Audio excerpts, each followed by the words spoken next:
Hi, this is Snoop Dogg, and you're about to see the best sports and entertainment talk show on the internet with your host, Troy Geary, the man who seems to go to every sporting event, and Dave Stevens, born without legs, but won 7 Emmys and played college football and minor league baseball. Throw in Will Stein wherever Will Stein is, and you've got a heck of a show. It's the Geary, Stein, and Stevens Show. Faux shizzle.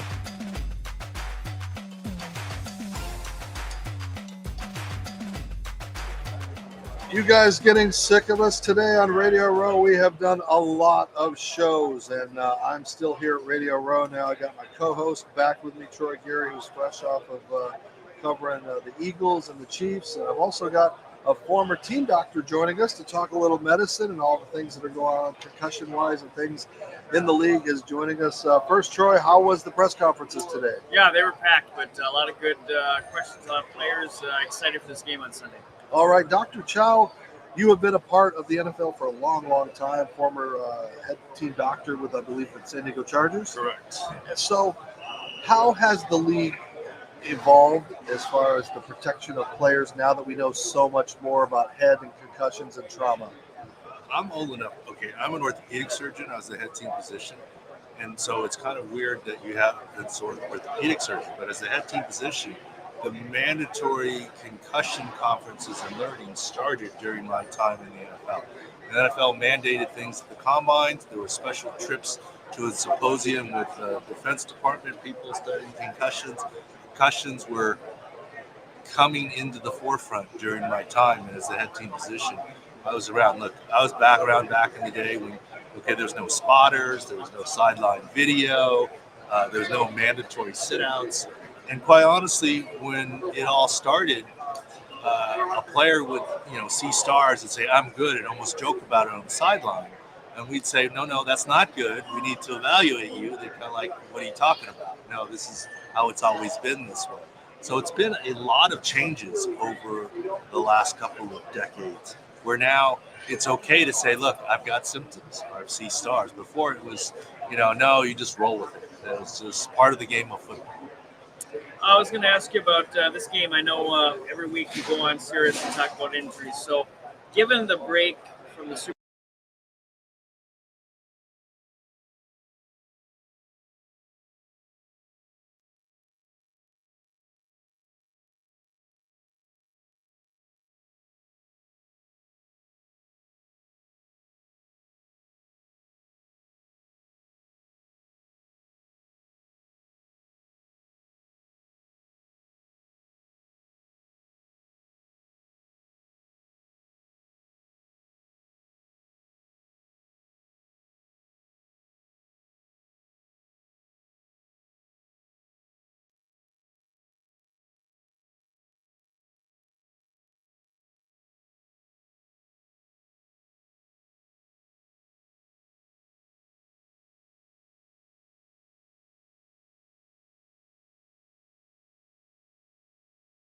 worse for next week, and B, it's the Super Bowl. You're just going to play, and so you mentioned concussions.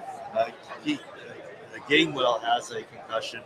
95% of the league clears a concussion protocol in 2 weeks.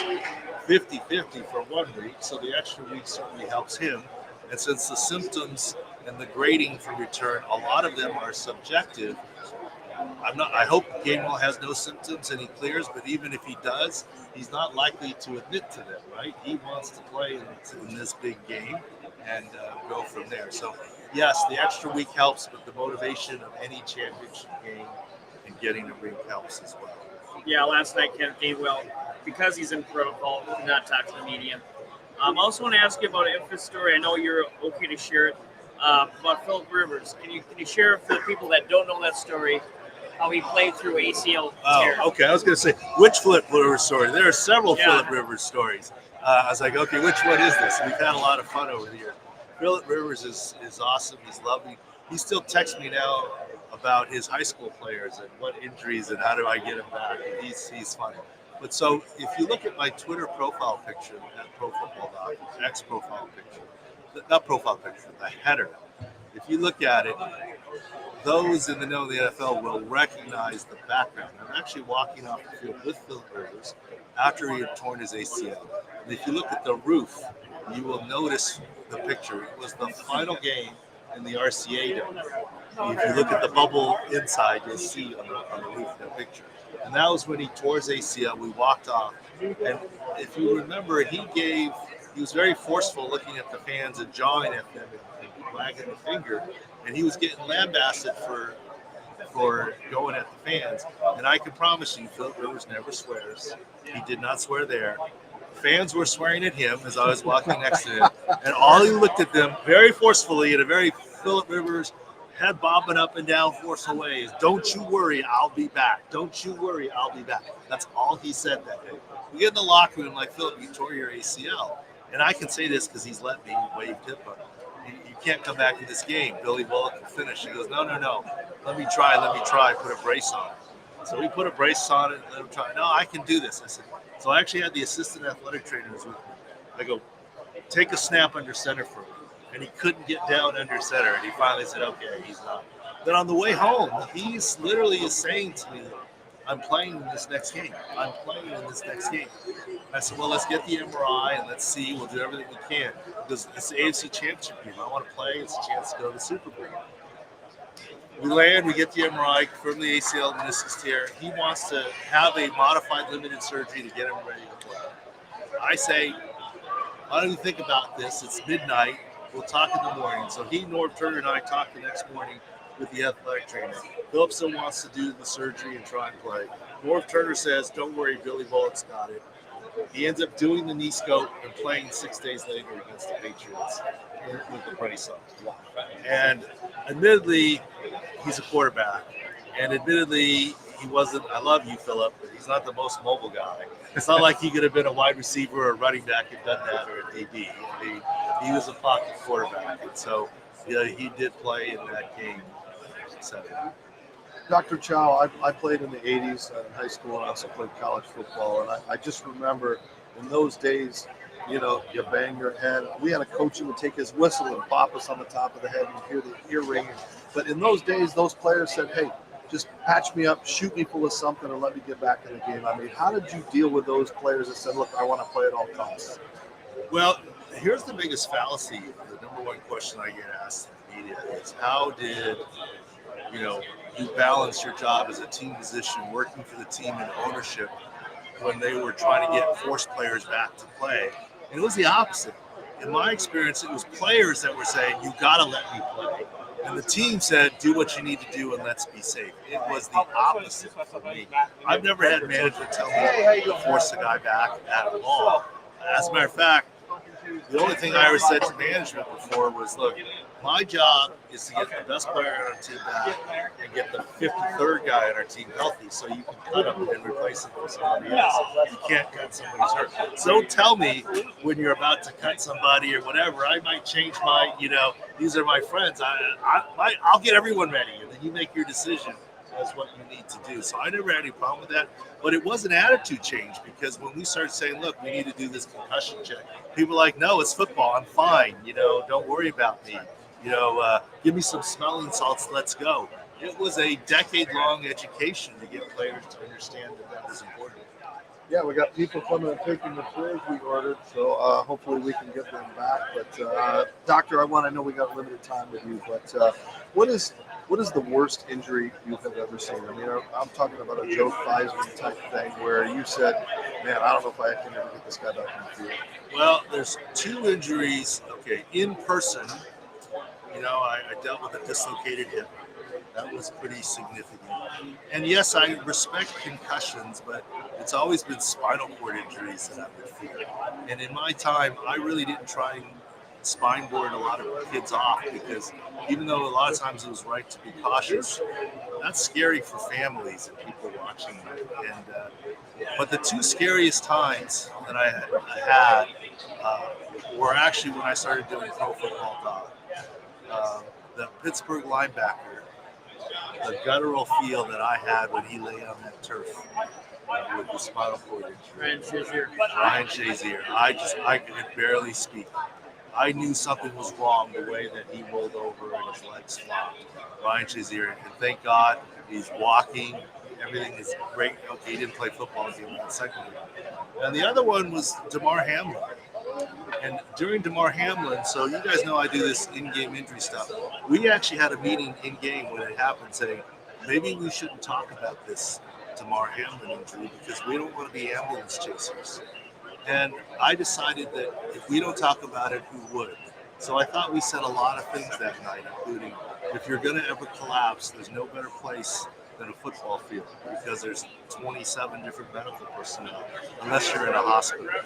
And I said something else that night, too, that I think people interpreted as callous, but once they understood, they knew it wasn't.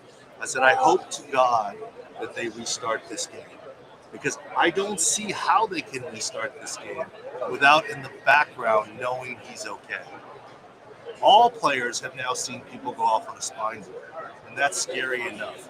But nobody watching, listening, has seen someone actively receiving CPR. And when it's your teammate actively having his chest pumped on, that is something you cannot unsee. That's incredibly frightening, which is why you saw the look on Josh Allen's face. You saw the look on the other players. There was no possible way that game was starting that day unless they knew that kid was okay. And so, look, I'm glad he's okay. I'm glad it all worked out fine. And the other thing that I said that night is, look, there's a reason why you're on the ambulance on the field for 30 minutes. To load him in the ambulance, you have a driver and ambulance attendants and one doctor. Leaving him on the field, you have 27 medical personnel to stabilize him. That's why they left him on the field, and it took so long, because they were actually treating him at that point in time. So it all made sense, and it was a very happy ending and a great outcome. And that's some of the analysis we had looked at. I also heard a story that they let the mom into the paramedic on the way to the ambulance. And I took that as a great sign that he would be okay, because if it's truly touch and go life and death, they're not stopping to pick up anybody. You don't need a hysterical mom in the front of the cab distracting your duties. And thankfully he ended up being okay and now has returned to play football. For the average fan that doesn't know, talk about a little bit behind the scenes about how many people are actually there, the meetings that go on that helped actually save DeMar Hamlin's life that day. There's like various meetings, various people that you have to talk to, various team doctors. It's a collaborative effort, and really, there's a lot of thought behind it. Yeah, and I'm going to say it two ways, and hopefully it makes sense. On the one hand, what the doctors and the affiliated medical staff did that night was absolutely heroic and fantastic. On the other hand, it was absolutely routine. All 30 other NFL teams would have done the exact same thing. That's how you're trained throughout your medical career. That's how you drill ahead of every season. You meet before every game. It's like literally they're all trained professionals. You can all come together and do a task at the same time. And you work all your life for this, and it's part of the training. So as fantastic as it was, I'm glad to say it was also very routine. This is just what they do. Before we let you go, I want to bring up an injury that most people don't remember to think about. Was it a misdiagnosis? Was it? I still don't know how Bo Jackson got to Bo Jackson, where he had to have hip replacement surgery because of the injury that really, kind of killed his hip. So, could they have done something at the time to fix that if they'd have looked a little harder? Well, I don't know because I didn't examine Bo Jackson back at that time. But believe it or not, the story makes unfortunate sense. He subluxed his hip and ended up with avascular necrosis. Avascular necrosis is lack of blood flow. Lack of bone is alive. If you don't have blood flow, it dies out. It's like if only this tree or this area of your lawn, your backyard, is only covered by one sprinkler head, and it's not really rained much where you are. When that sprinkler head goes out, that tree starts to die out, or the grass starts to die out. So I don't think it was a misdiagnosis. It was a sequela of that injury that caused the surface to die out. Now, what Bo Jackson did prove is, look at how great technology is. He returned to play professional sports after his hip replacement. But the caveat is it also didn't last very long. And this is why you don't want to go down that path. So I don't think it was misdiagnosis. It was a set of circumstances.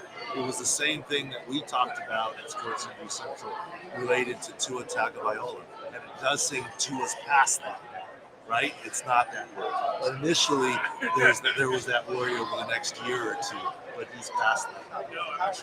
All right, doctor, you're an unusual doctor because you do so much social media. People can follow you and watch you and see you. So tell our fans out there how to watch you.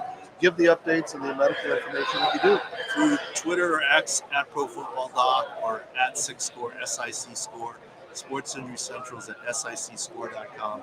And one thing I try to do is I try not to use a lot of medical terminology. I want to use football terms and everyday terms to relate to fans and for people to understand. Yes, I threw out avascular necrosis, but I also went sprinkler head. Right? So, I got a question because it's always bothered me. I was born without legs, yet they call me a congenital amputee. But the amputee term means you had to have something cut off. So is there a better term or phrase or limb different? I don't know. I've always wondered. It's misleading in a way because congenital means born with, but you're not born with an amputation. I'm not a pediatric orthopedist, and this might show both of our age a little bit. I'm not sure they use that term anymore. It might be congenital limb deficient, right? That would be a little more accurate than congenital amputee. Or freak of nature, right?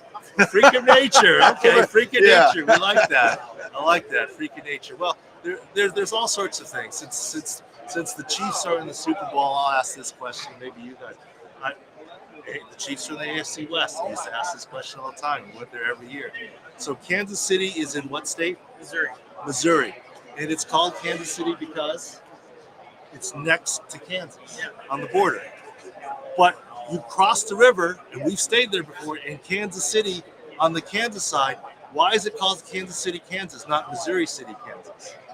That makes sense. They have two Kansas City, Kansas. Yeah. There's Kansas City, Kansas, and Kansas City, Missouri. Why isn't it Kansas City, Missouri, and Missouri City, Kansas? Probably the same reason the congenital amputee. So we've caused more confusion than we've solved here.